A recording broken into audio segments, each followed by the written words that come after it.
In 2012, at the age of 50 years old, I never imagined I would be a victim of a stroke.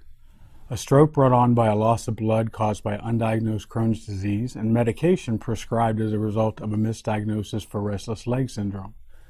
It all began in October of 2011 when my legs began uncontrollably jumping and my doctor told me I had restless leg syndrome and simply prescribed medication without performing any type of blood work.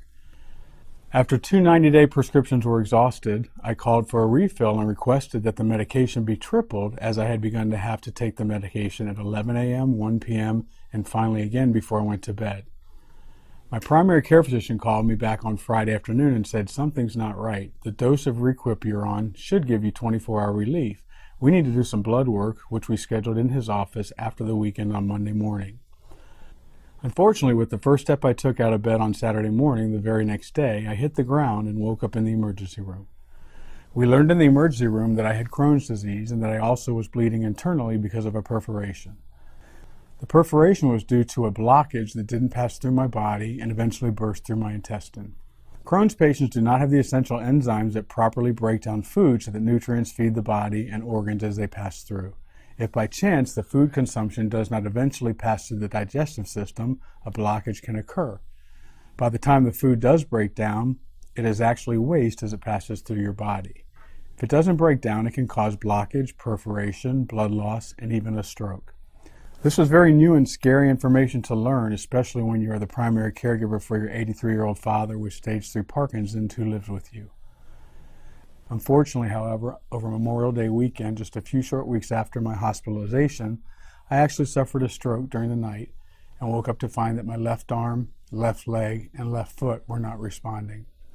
After many doctor's appointments and specialist after specialist, I learned that I had suffered a stroke as a delayed reaction to the decreased oxygen to my brain and the nerve damage suffered as a result from October 11th to April 2012 while I was being treated for restless leg syndrome.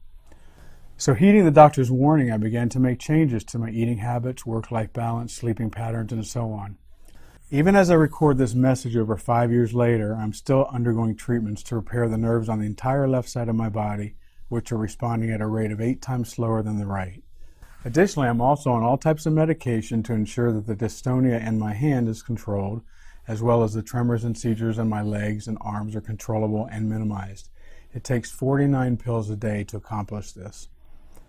I also have regular blood draws to obtain hemoglobin counts, B12, and iron levels.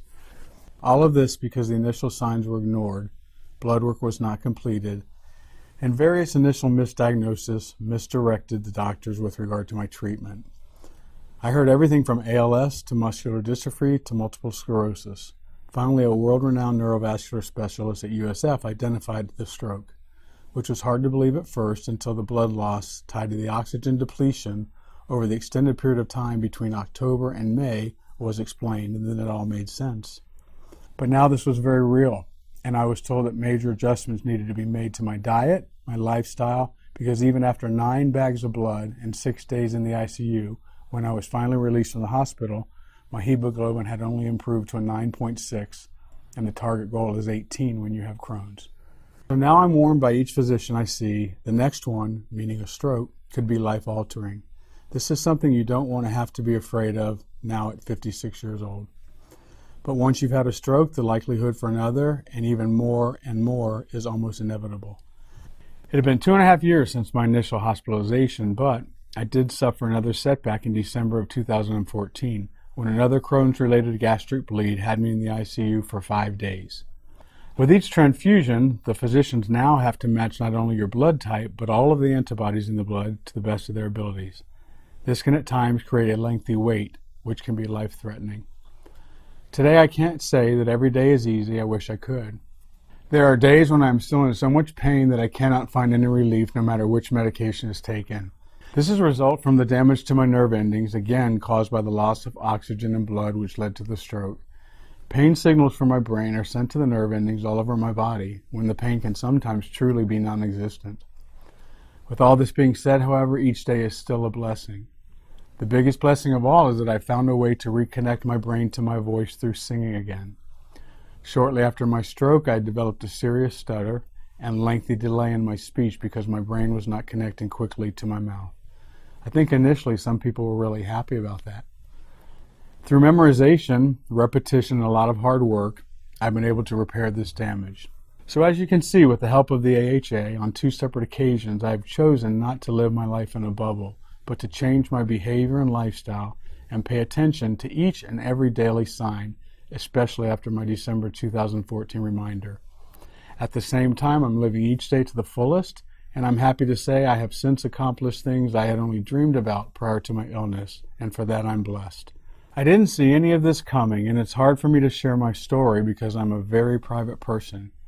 However, I don't ever want this to happen to anyone else I know or love. This is why I've made the choice again this year to join the American Heart Association's crusade to promote physical activity to build healthier lives free of cardiovascular disease and stroke. If my story can touch anyone's life and help with simple life lesson, then I'm happy to share, private person or not. Be blessed, stay heart healthy, but most of all, help carry me and others in need as we begin our Nielsen American Heart Association campaign for 2017. Did you know you'll be walking for me? In 2012,